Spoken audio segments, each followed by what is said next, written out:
मिलती है। लाला लाजपत राय अपने श्री कृष्ण चरित में श्री कृष्ण के विषय में बहुत ही विचारणीय बात लिखते हैं।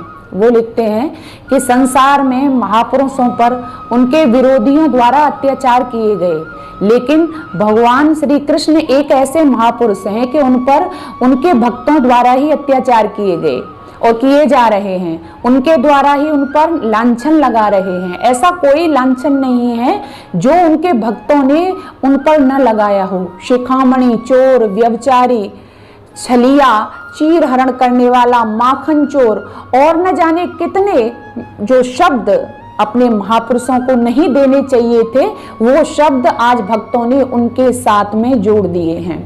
भगवान श्री कृष्ण के संबंध में तो मैं क्या कहूँ, उनका विरोधी शिशुपाल भी उनका विरोध करता है, लेकिन उनके चरित्र के संबंध में कोई भी ऐसी बात नहीं कर सका कि जिससे उनका चरित्र धूमिल हो। कोई भी उनके चरित्र पर कलंक नहीं लगा सका भगवान श्री कृष्ण का, क्योंकि जीवन ही ऐसा है। वो योगी राज थे, वो वेद वेदांगों को जानने वाले थे। यदि वो वेद वेदांगों को न जानते तो वो गीता जैसा पावन संदेश, गीता जैसा पावन प्रवचन, गीता जैसा पावन उपदेश पूरे विश्व के समक्ष नहीं दे पाते। भगवान श्री कृष्ण आदर्श महापुरुष हैं, हमें उनके जीवन से प्रेरणा लेनी चाहिए। इसलिए तो भगवान श्री कृष्ण के संबंध में महर्षि स्वामी दयानंद सरस्वती ने भी लिखा कि जो भगवान श्री कृष्ण है वो क्या है, आप्त पुरुष हैं।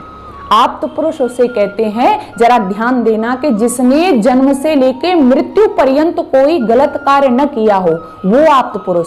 ऐसा जीवन, ऐसा चरित्र हमारे पास, ऐसे महापुरुष हमारे पास, तो उनके संबंध में इस तरह की जो घटिया हम उन पर जो विभूषण जो लगाते हैं, उनके चरित्र को दूषित करते हैं, ऐसा हमें नहीं करना चाहिए। उनके पावन चरित्र से हमें प्रेरणा लेनी चाहिए। अरे पर स्त्रियों की तो बात छोड़ो, भगवान श्री कृष्ण की मात्र एक पत्नी जिनका नाम रुक्मिणी था, और उनसे भी 12 वर्ष तक तपस्या करने के बाद एक प्रद्युम्न नाम का पुत्र उन्होंने प्राप्त किया था। ऐसे योगी राज के संबंध में घटिया इल्जाम लगाना हमें शोभा नहीं देता है। हमें इस तरह से अपने महापुरुषों का अपमान नहीं करना चाहिए। मैं तो कहूँ उनके किस पहलू को हम देखें, अगर भगवान श्री कृष्ण से प्रेरणा लेनी है तो ऐसे मित्रता की प्रेरणा लीजिए, ऐसी मित्रता सीखिए। आज के युग में जो बहुत ही आवश्यक है, किस तरह से अपने एक मित्र को गले से लगा के आलिंगन में भर के प्रेम देते हैं,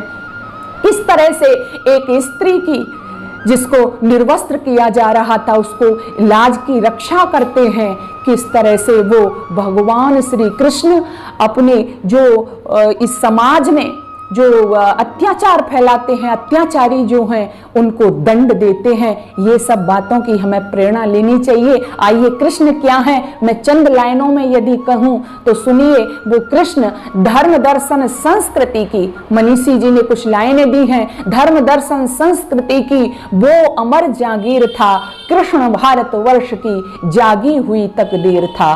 दौड़ नंगे पद सुदामा से मिला दिल खोल कर, घृणा के वातावरण में प्रेम की जंजीर था।